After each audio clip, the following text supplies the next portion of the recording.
rapuhnya ketahanan bencana.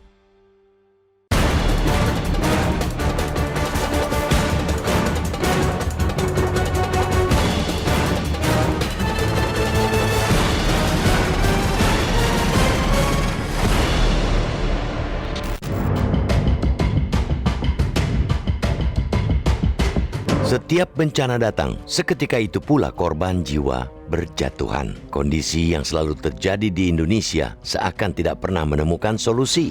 Dengan formula yang paten, kesiapsiagaan untuk melakukan mitigasi selalu gagal. Bencana di negeri ini terus menelan korban jiwa. Meskipun bangsa ini telah lama hidup dengan bencana, namun upaya menangani bencana kerap terlambat, parsial, dan cenderung berpola seperti pemadam kebakaran. Ketika bencana datang, semua seolah terjadi seperti tiba-tiba, padahal prediksi kebencanaan telah diketahui sejak lama. Untuk kesekian kalinya, gempa melanda negeri ini dan untuk kesekian kalinya pula, banyak korban jiwa berjatuhan. Bukti bahwa bangsa ini tampaknya masih sulit belajar dalam upaya mitigasi bencana. Kondisi yang membuat ketahanan bencana di bangsa ini sangat rapuh. Kemarin, gempa bermagnitudo 5,6 skala Richter berpusat di Cianjur, Jawa Barat, menelan ratusan korban jiwa dan 700 orang lebih mengalami cedera yang sebagian besarnya karena tertimpa reruntuhan bangunan. Gempa yang disebabkan gerak sesar Cimandiri itu dirasakan hingga Jakarta dan Bandung. Untuk kesekian kalinya, bangsa ini kembali berduka. Nestapa kini menyelimuti warga yang terdampak. Rumah mereka hancur sehingga harus tinggal di tenda-tenda pengungsian. Keluarga mereka masih ada yang belum ditemukan. Begitu juga dengan upaya penanganan korban luka-luka. Fasilitas kesehatan di Cianjur saat ini mengaku kekurangan dokter tulang karena banyaknya korban yang mengalami patah tulang karena tertimpa bangunan yang roboh karena gempa. Tragedi ini mestinya menjadi peringatan keras bagi seluruh pemangku kepentingan agar mulai serius untuk mengadaptasi mitigasi bencana. Apalagi wilayah Indonesia baik karena letak geografis maupun karakter geologinya sebagian besar memiliki potensi bencana. Indonesia yang berada di kawasan cincin api Pasifik membuat negeri ini selalu dalam bahaya yang disebabkan gempa. Tahun lalu tidak kurang dari 25 gempa bumi terjadi. Tahun ini juga tidak berbeda jauh. Dari awal tahun 2022 hingga awal bulan ini saja sudah dilanda 22 gempa. Belum lagi bencana alam lainnya seperti banjir, longsor, tsunami, letusan gunung berapi, juga cuaca ekstrim yang dampaknya juga tidak kalah dahsyat. BNPB memverifikasi 5.402 kejadian bencana sepanjang tahun 2021 dan tahun ini telah mencapai 3.052 peristiwa bencana alam di seluruh Indonesia. Kondisi yang sebenarnya menuntut penguatan ketahanan bencana yang lebih baik lagi di negeri ini.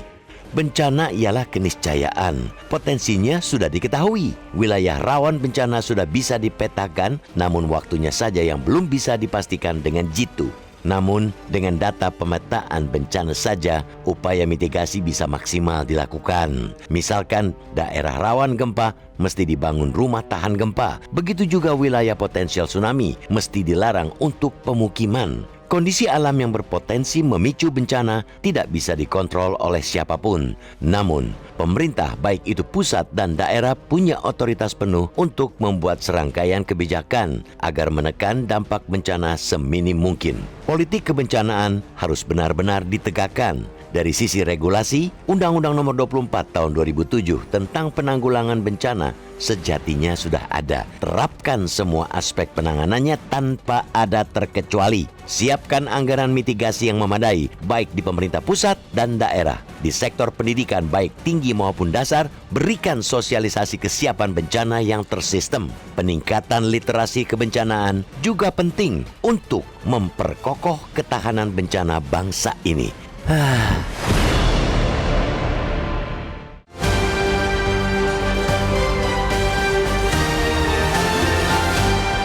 Terima kasih pemirsa Anda masih bersama kami dan Kania, sebelum kita berdiskusi kita mau bertanya dulu. Saat ini kita sudah tersambung lewat saluran telepon dengan pakar geologi gempa bumi dan geotektonik BRIN, Dani Hilman Natawijaya. Pak Dani, selamat pagi. Selamat pagi, Pak. Ya, Pak Dani, kita tentunya memang bersimpati dengan saudara-saudara kita di Cianjur dan sekitarnya, tapi kita ingin juga belajar dari musibah yang terjadi.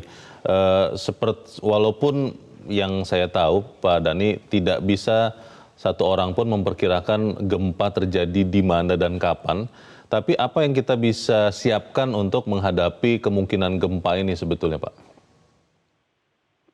Ya, kita memang tidak bisa memprediksi kapan gempa itu terjadi, tapi kita sudah bisa memetakan lokasinya, terus besar gempanya berapa, kemudian perkiraan kerusakannya kalau itu terjadi itu seperti apa.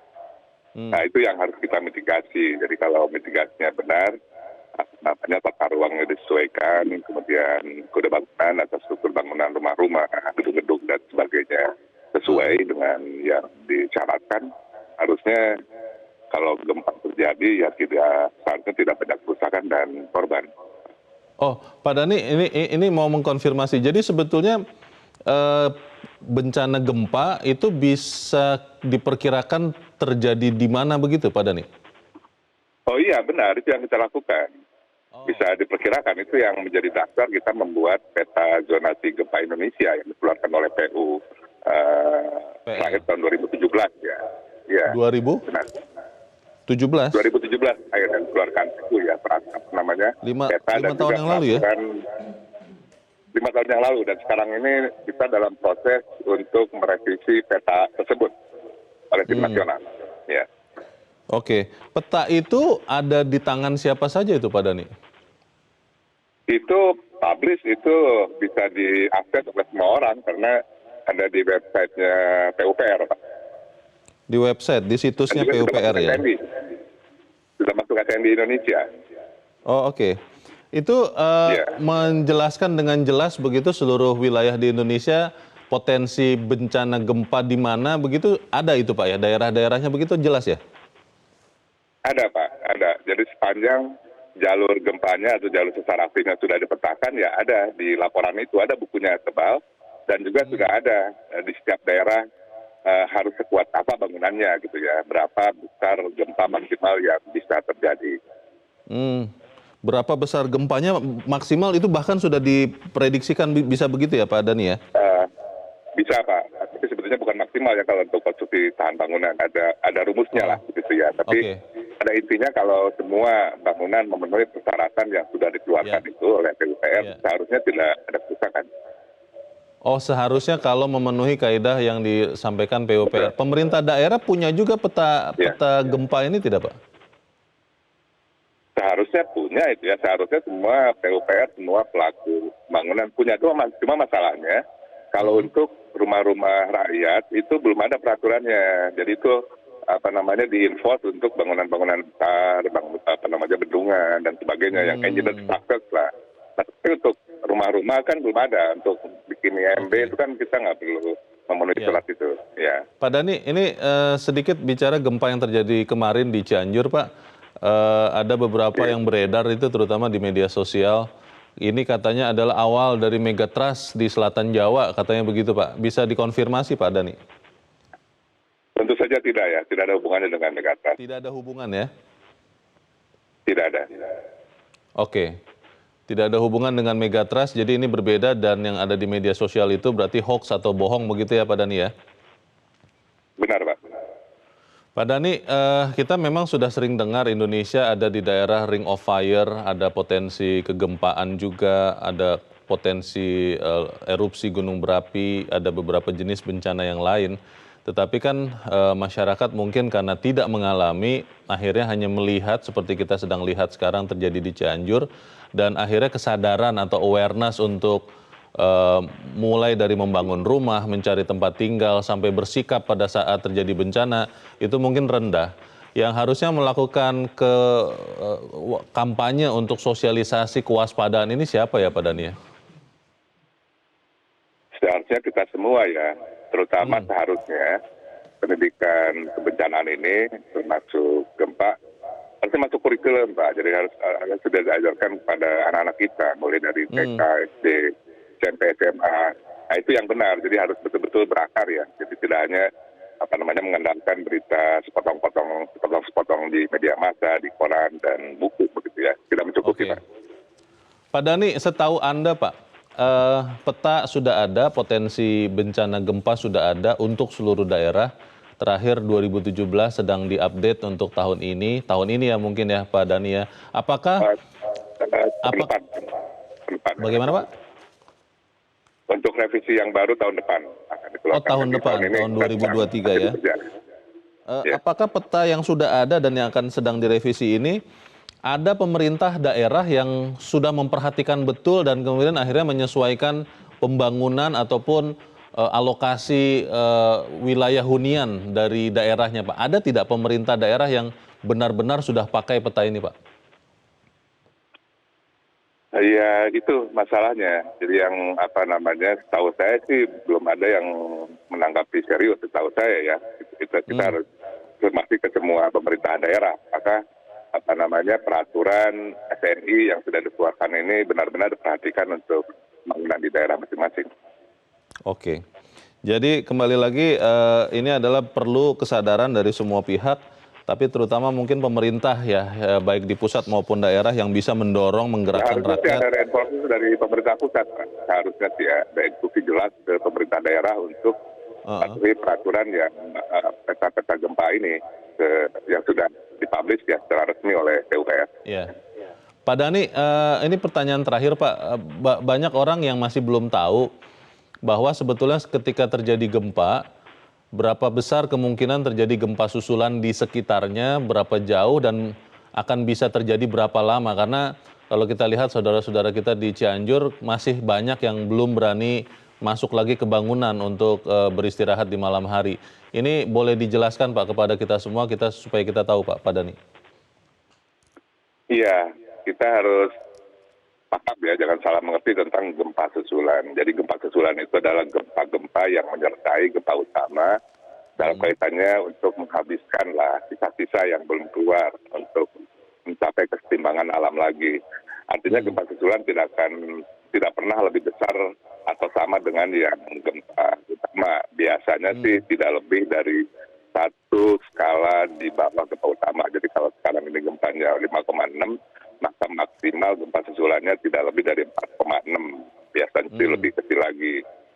Makin kecil gempanya, maka masa periode gempa susulan itu akan makin pendek gitu ya. Jadi yang magnitudo 5 tentunya akan mungkin dalam beberapa hari sudah hilang gitu ya. Kalau yang lebih besar ya bisa sampai minggu-minggu baru hilang. Dalam beberapa hari tapi bisa juga hitungannya minggu begitu Pak? Kalau gempanya besar, kalau gempanya sampai magnitudo 7 gitu ya. Kalau sampai magnitudo 8 malah bisa berbulan-bulan. Tapi magnitudo 5 saya kurang tahu berapa hari dia bisa bertahan.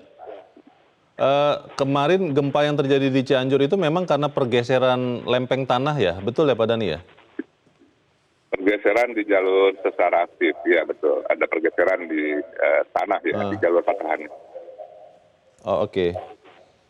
Baik. Pak Dhani, terakhir Pak, ini benar-benar terakhir.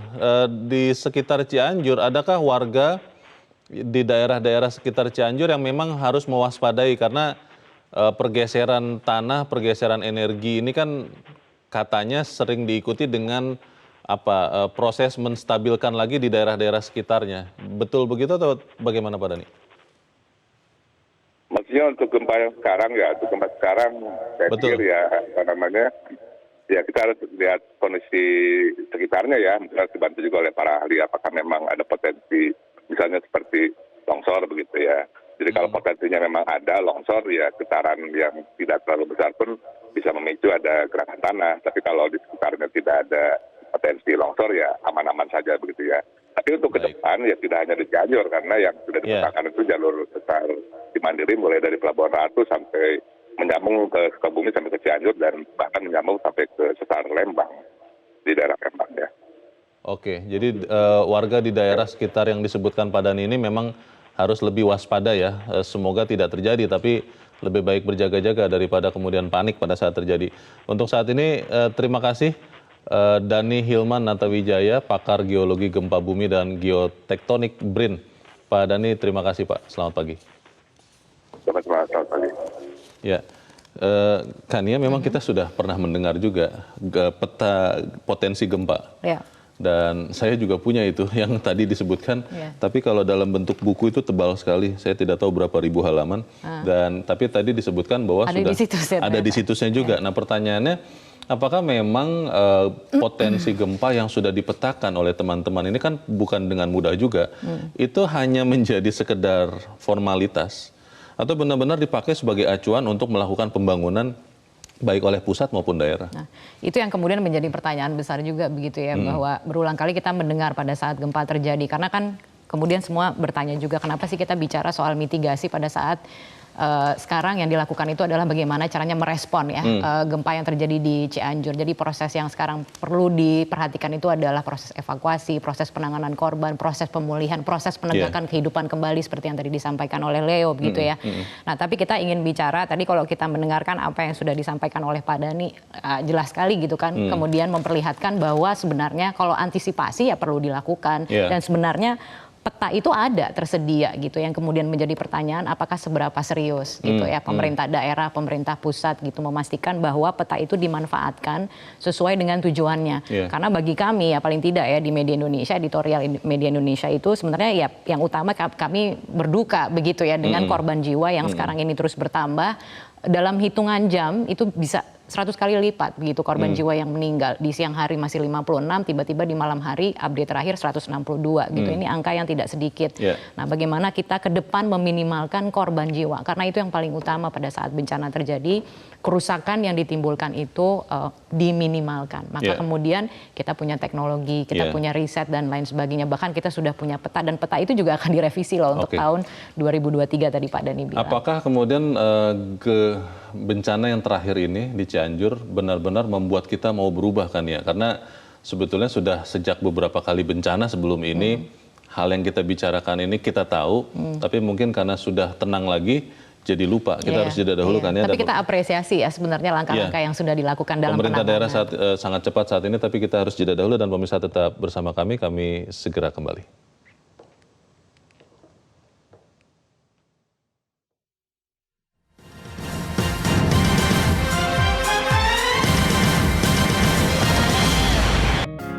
Media Indonesia mengajak Anda untuk mengakses fitur premium e-paper. Dengan sajian konten berbasis intelektual dan meneguhkan kebangsaan, Media Indonesia tampil dengan lebih dinamis melalui e-paper Media Indonesia yang dapat Anda akses kapan saja, di mana saja. Caranya mudah, download aplikasi Media Indonesia di Android atau ketik link e-paper.mediaindonesia.com atau bisa scan QR Code pada layar kaca Anda. Klik tab e-paper di bagian samping layar tablet Anda, daftarkan data diri, serta pilih paket berlangganan e-paper Media Indonesia sesuai dengan kebutuhan Anda. Nikmati juga bonus spesial tambahan 4 halaman rubrik fokus setiap hari. Semua bisa Anda dapatkan hanya di e-paper Media Indonesia. Untuk informasi lebih lanjut, hubungi customer service di nomor 0811 1201 2018 atau kunjungi media sosial @mediaindonesia. Media Indonesia, referensi bangsa. Terima kasih pemirsa Anda masih bersama kami.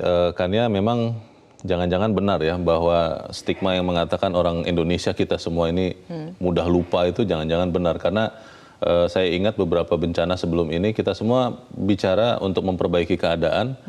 Tapi saya belum melihat sih ada perbaikan keadaan yang signifikan. Nah, ini bagaimana belajar dari terjadinya bencana kemarin di Cianjur membuat kita benar-benar mengubah sesuatu kali ini. Tadi Pak Dhani sudah mengatakan petanya sudah ada, sedang diupdate untuk potensi gempa, harusnya dipakai. Bagaimana kan?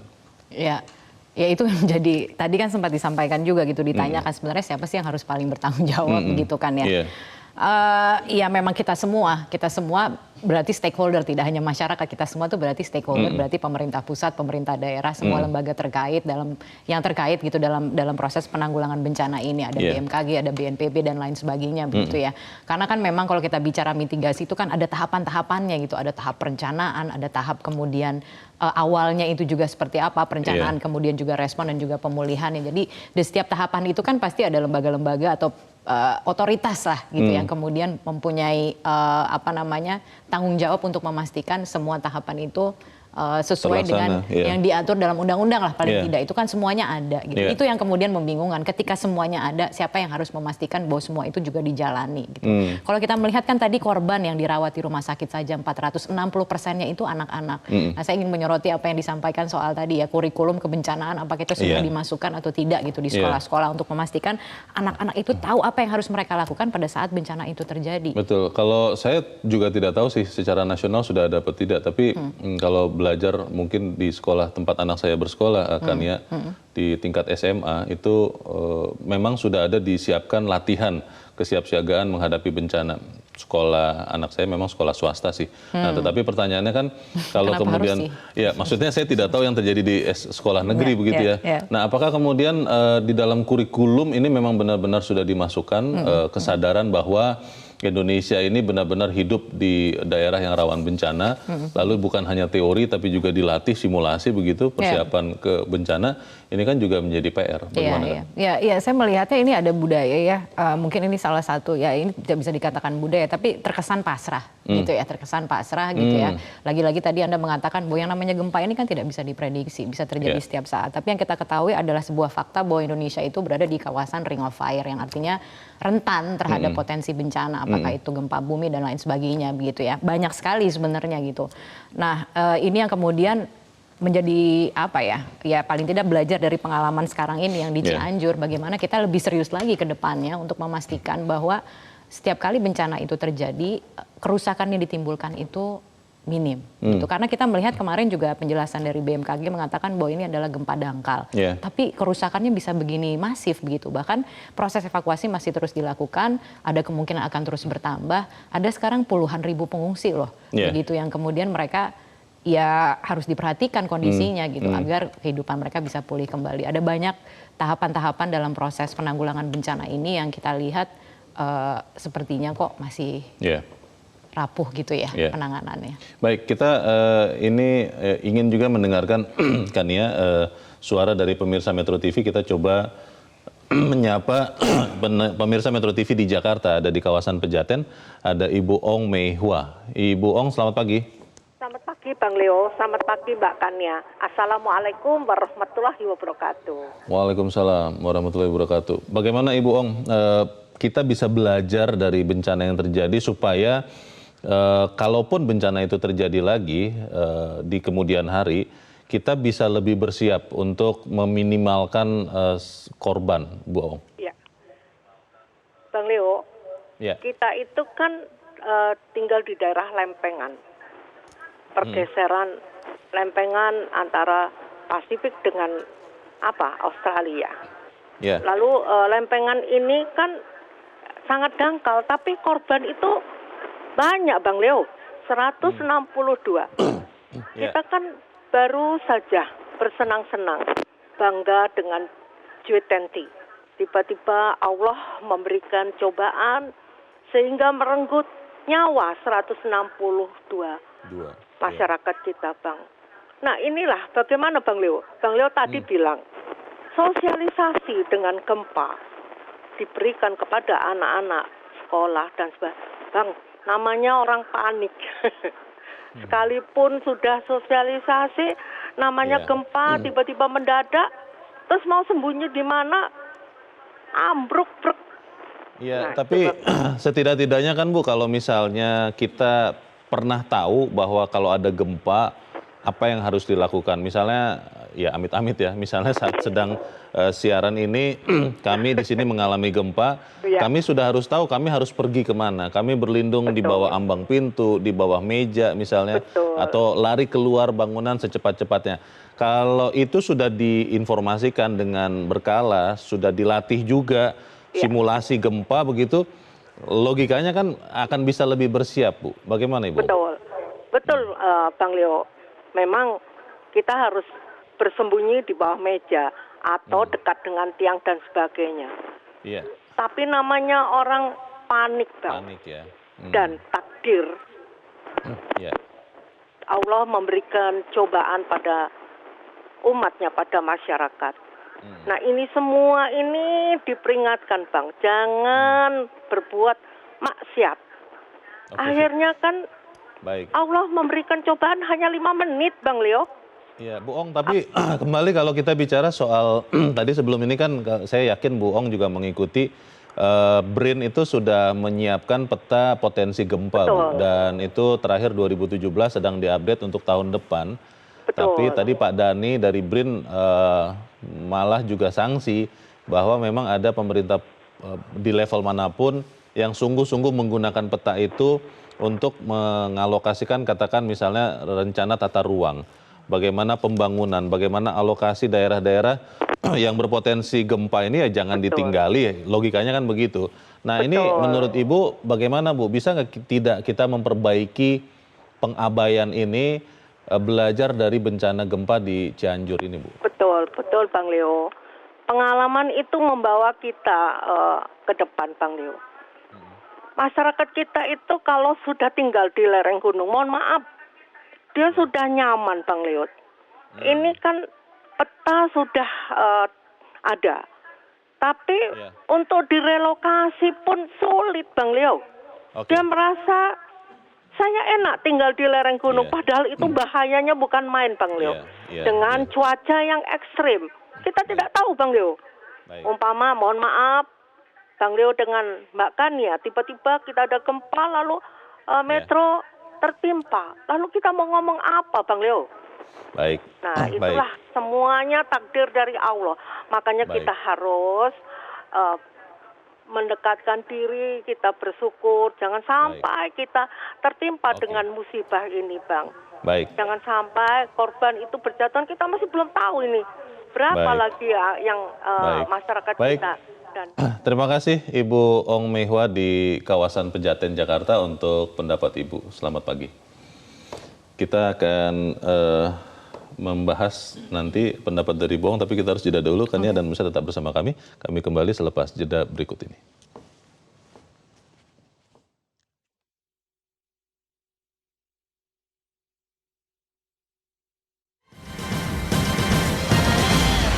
Terima kasih Anda bersama kami. Kita di bagian akhir dari pembicaraan kita pagi ini.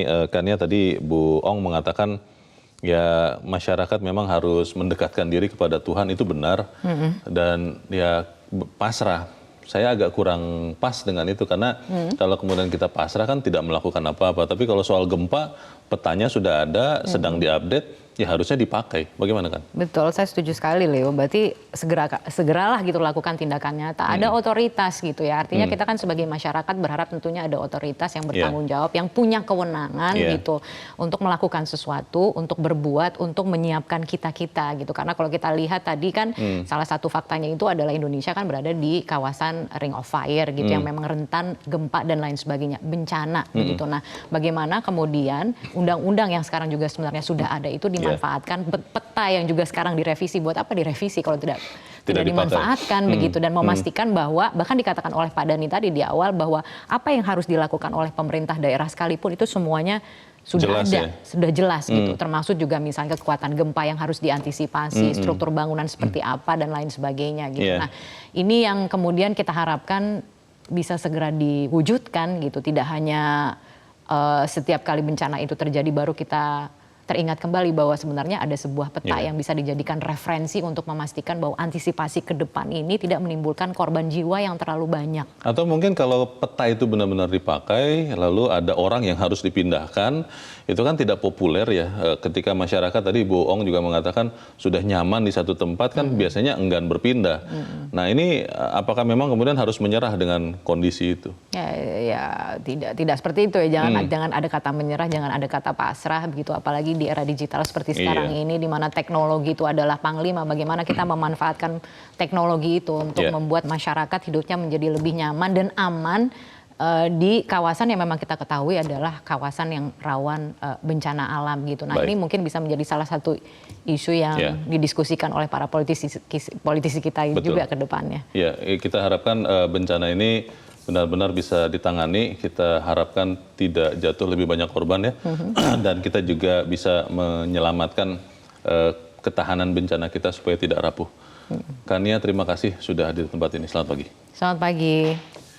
Pemirsa, politik kebencanaan harus benar-benar ditegakkan. Dari sisi regulasi, Undang-Undang Nomor 24 Tahun 2007 tentang penanggulangan bencana sejatinya sudah ada. Terapkan semua aspek penanganannya tanpa ada kecuali. Siapkan anggaran yang memadai baik di pemerintah pusat maupun daerah. Di sektor pendidikan, baik tinggi maupun dasar, berikan sosialisasi kesiapan bencana yang tersistem. Peningkatan literasi kebencanaan juga penting untuk memperkokoh ketahanan bencana bangsa. Kami akan melanjutkan Breaking News Metro TV ini dilanjutkan oleh rekan kami Marvin Sulistyo. Saya Leonard Samosir, terima kasih. Selamat pagi, sampai jumpa.